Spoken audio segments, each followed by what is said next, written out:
Nous célébrons aujourd'hui l'un des mystères du Seigneur, l'ascension de notre Seigneur Jésus-Christ. Cette fête remonte au IVe siècle. Nous devons le récit de l'ascension du Christ à Saint Luc, qui raconte cet événement à la fin du 3e évangile, dans Luc chapitre 24, et le rappelle au début du livre des Actes des Apôtres.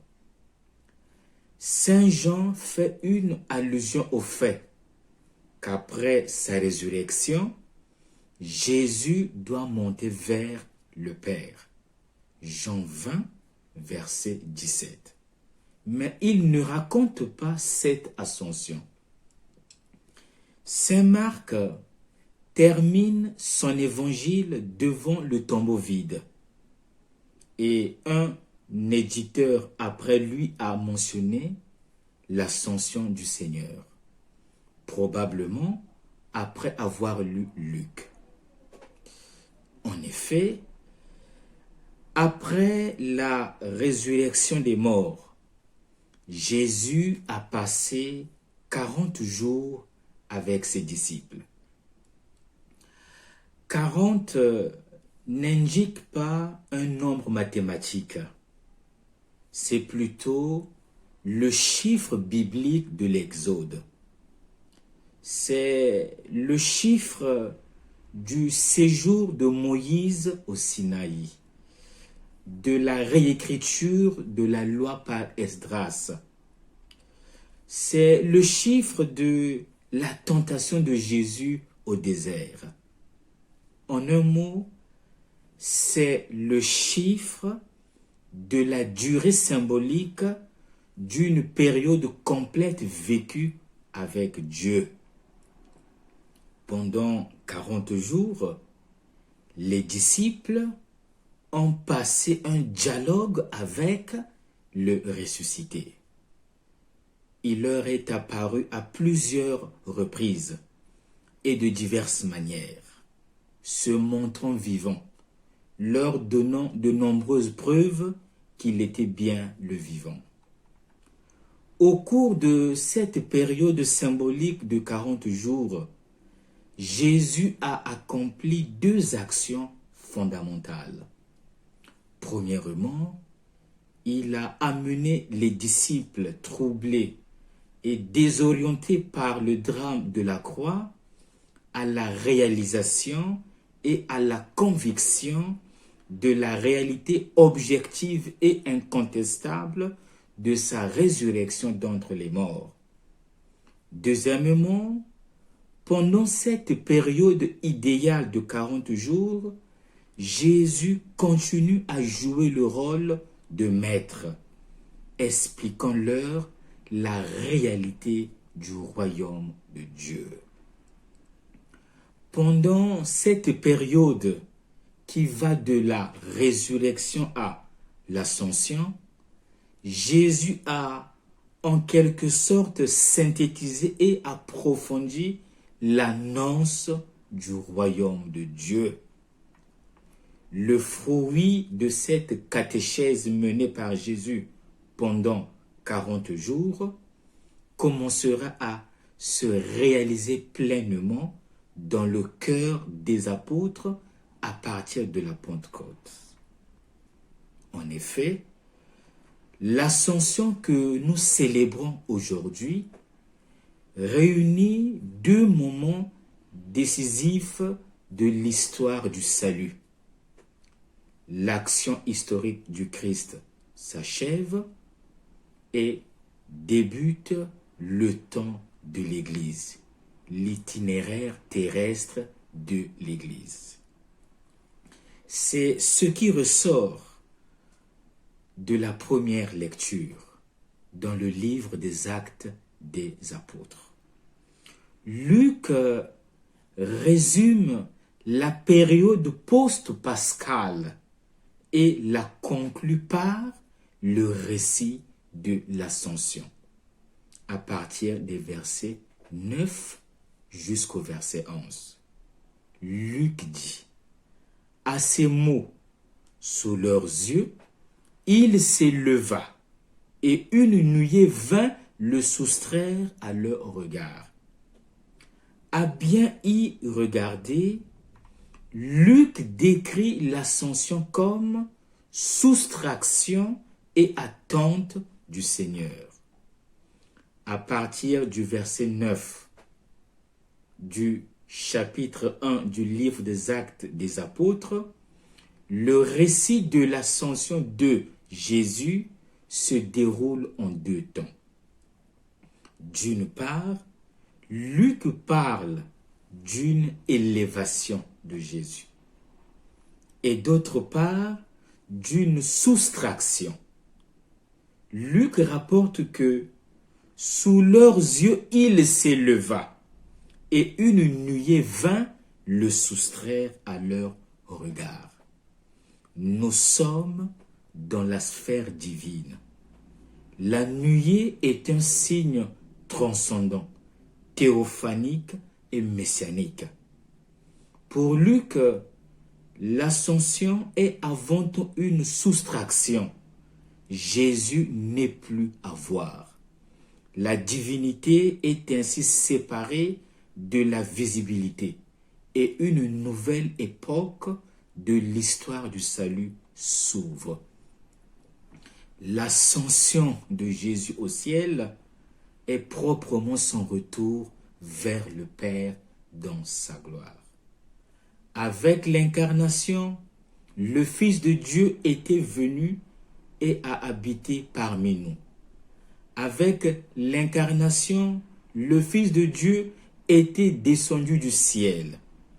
Avec l'ascension, il retourne à son siège originel en tant que Fils de l'homme glorifié. Et il est constitué Seigneur du ciel et de la terre. Voilà pourquoi nous récitons dans le credo. Pour nous les hommes et pour notre salut, il est descendu du ciel. Crucifié pour nous et fut mis au tombeau. Il ressuscita et il monta au ciel. Il est assis à la droite du Père. En outre, Luc mentionne le message de deux hommes en vêtements blancs qui interprètent le départ de Jésus. Ces deux personnages célestes semblent communiquer et signifier l'action de Dieu. Luc voit en eux deux créatures chargées d'une mission importante. Il s'adresse aux disciples qui continuent à regarder le ciel. Les apôtres fixent encore le ciel où Jésus s'en va. Il semble symboliser tous ces hommes qui, dans les difficultés terrestres, éclairés par la seule lumière de la foi, regardent devant eux le chemin parcouru par Jésus. En un mot, le message des deux hommes célestes interprète le départ de Jésus dans une dimension ecclésiale. Entre le départ de Jésus et son retour, il y a une période où les apôtres doivent vivre leur temps. Les apôtres doivent devenir des témoins autorisés et responsables du royaume de Dieu. L'Ascension invite donc au témoignage. Après Jésus, commence le temps de l'Église. Voilà pourquoi, au verset 8 du chapitre 1 du livre des Actes des Apôtres, Luc écrit « Vous serez alors mes témoins à Jérusalem, dans toute la Judée et la Samarie, et jusqu'aux extrémités de la terre. » L'Église figurée par les apôtres est appelée à poursuivre maintenant l'œuvre commencée par Jésus. Voilà pourquoi, dans l'Évangile, nous entendons ces paroles suivantes. Allez donc de toutes les nations, faites des disciples. Il n'y a pas de récit d'ascension dans l'Évangile de Matthieu. La finale de l'Évangile de Matthieu contient donc un ordre.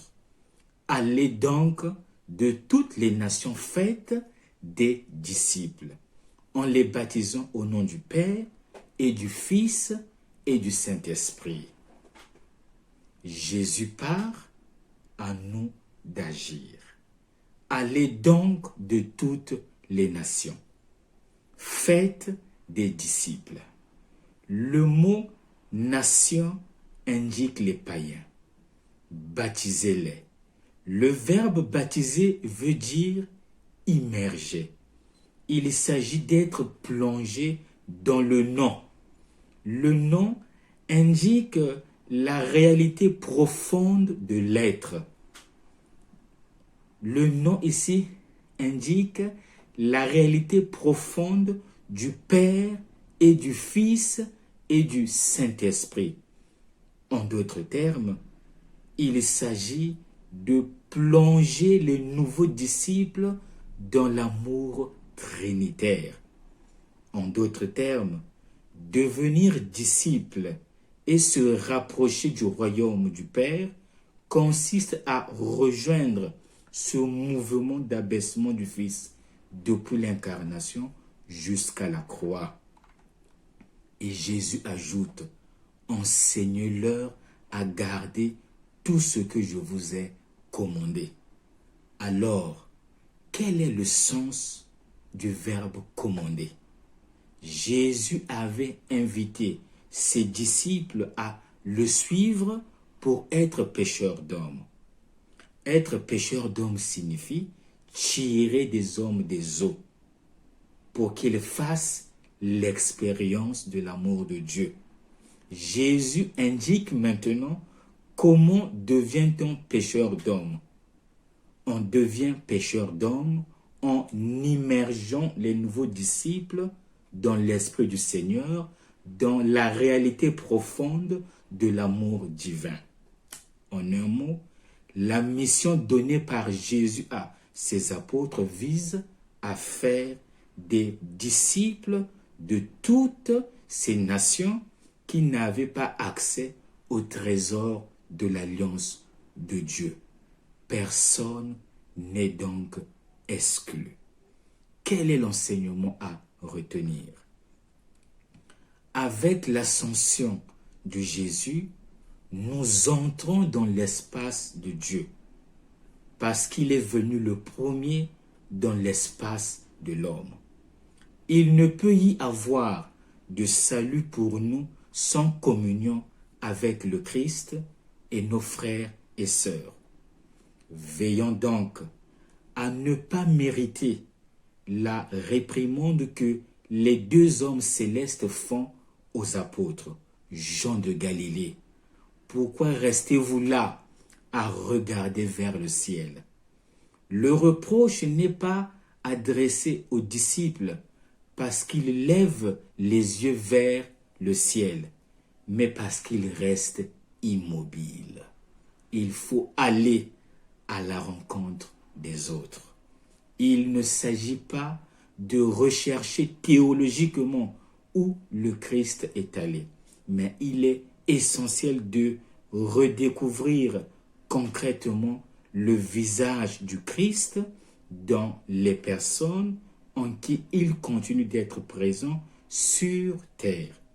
Il veut que nous, son Église, agissions dans le sens nouveau qu'il a inauguré le jour de son ascension. Engageons-nous donc à élever le monde jusqu'à son destin final. L'ascension du Seigneur, c'est la fête d'un départ du Christ au profit d'une responsabilité. Le Christ part, à nous d'agir. L'ascension, c'est aussi notre fête. Nous devons nous détacher des choses terrestres pour ne penser qu'au Christ. Nous devons nous libérer des désirs purement mondains pour que Jésus nous remplisse de son esprit. Si nous faisons place à Jésus dans notre vie, nous allons nous dépouiller des œuvres de la chair dont parle l'apôtre Paul dans sa lettre aux Galates, chapitre 5, 19 à 21. L'idolâtrie, la magie, les querelles, les disputes. Si nous faisons place à Jésus, nous le suivrons partout où il ira. Nous rechercherons les réalités d'en haut. Quels sont les désirs qui nous animent? Quels sont les principes qui guident notre vie? Notre présence dans le monde nous conduit-elle à Dieu ou au prince du monde? De quoi notre âme se nourrit-elle? Notre regard est-il fixé sur Jésus-Christ? Jésus a-t-il vraiment une place dans notre vie? À quoi nous convie cette solennité? Elle nous invite à faire place à Dieu. Pour faire place à Dieu, il n'y a qu'un seul moyen, le dépouillement. Il s'agit de faire le vide pour reprendre les paroles de Saint Jean de la Croix. En un mot, il s'agit de mourir à soi-même, emprunter la petite voie dont parle Sainte Thérèse de l'Enfant Jésus. Que nous reste-t-il à faire? Il ne nous reste plus qu'à conjuguer aujourd'hui deux verbes. Le verbe fixer et le verbe se dépouiller. Fixons notre regard sur Jésus et dépouillons-nous de notre égoïsme. Bonne fête à tous et que Dieu vous bénisse.